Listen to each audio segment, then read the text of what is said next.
गजा जंगबंदी को लेकर मुसलसल कोशिशों और आलमी दबाव के बीच इजराइल को रेजिस्टेंस ग्रुप पूरी तरह से दहला रहे हैं। दरअसल यमन का हूती ग्रुप गजा और लेबनान पर इजराइल की जालिमाना बमबारी का मुंह तोड़ जवाब दे रहा है। यमन के हूती इजराइल को लगातार हमलों से ऐसा घुटनों पर लाए हैं कि इजराइल के वापस उठने की कहीं से कहीं तक कोई उम्मीद नजर नहीं आ रही। इजराइल पर ताबड़तोड़ हमले जारी रखते हुए हूती ने कब्जे वाले तेल अवीव में बेन गुरियन एयरपोर्ट पर हाइपरसोनिक बैलिस्टिक मिसाइल से हमले किए हैं। यमन के हमलों ने ऐसी दहशत फैलाई कि लाखों ज़ायोनी सेटलर्स को महफूज बंकरों की ओर भागने पर मजबूर होना पड़ा और एयरपोर्ट पर फ्लाइट्स को रोकना पड़ा।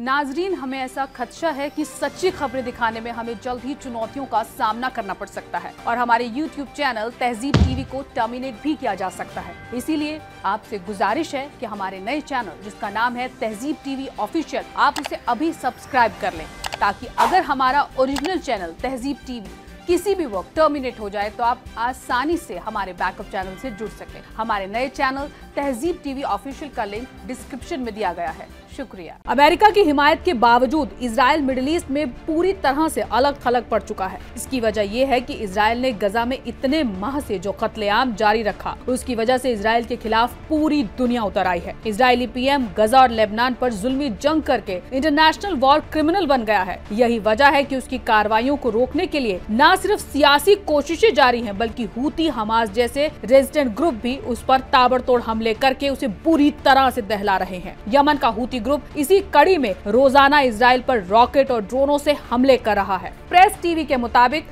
यमन की आर्म्ड फोर्सेज ने लेबनान की राजधानी बेरूत पर इजरायली हुकूमत के ताजे हमले के जवाब में तेल अवीव में बेन गुरियन एयरपोर्ट पर हाइपरसोनिक बैलिस्टिक मिसाइल से हमला किया। यमनी फौज के तर्जुमान याया सारी ने देर रात एक बयान में कहा कि फिलिस्तीन 2 हाइपरसोनिक बैलिस्टिक मिसाइल के साथ इजराइल मुखालिफ मुहिम के तहत जबरदस्त हमले किए गए हैं। सारी ने कहा कि यमन आर्म्ड फोर्सेज के मिसाइल बल ने फिलिस्तीन 2 हाइपरसोनिक बैलिस्टिक मिसाइल का इस्तेमाल करके जाफा के कब्जे वाले इलाके में लोद एयरपोर्ट को निशाना बनाकर एक खतरनाक हमला किया। सारी ने आगे कहा कि ऑपरेशन ने कामयाबी के साथ अपना हदफ हासिल कर लिया, जिससे लाखों ज़ायोनी लोगों को भागने पर मजबूर होना पड़ा और एयरपोर्ट पर एयर ट्रैफिक को भी रोकना पड़ा। वहीं दूसरी जानिब यमन के असारुल्लाह तहरीक के सीनियर अफसर नस्र अल-दीन आमेर ने इजरायली एयरपोर्ट पर हमले की तस्दीक की और बेरूत और गजा के लिए यमन के मुसलसल सपोर्ट की बात भी कही। 18 मार्च से जब इजराइल ने गजा पट्टी में फिलिस्तीनियों के खिलाफ अपने हमले फिर से शुरू किए, तब से यमनी फौज ने इजराइल पर 46 बैलिस्टिक मिसाइलें और कम से कम 11 ड्रोन्स दागे हैं। यमनी फौज ने ऐलान किया है कि जब तक इजराइल गजा में अपने जमीनी और हवाई हमले बंद नहीं करता, तो वो अपने हमले नहीं रोकेंगे।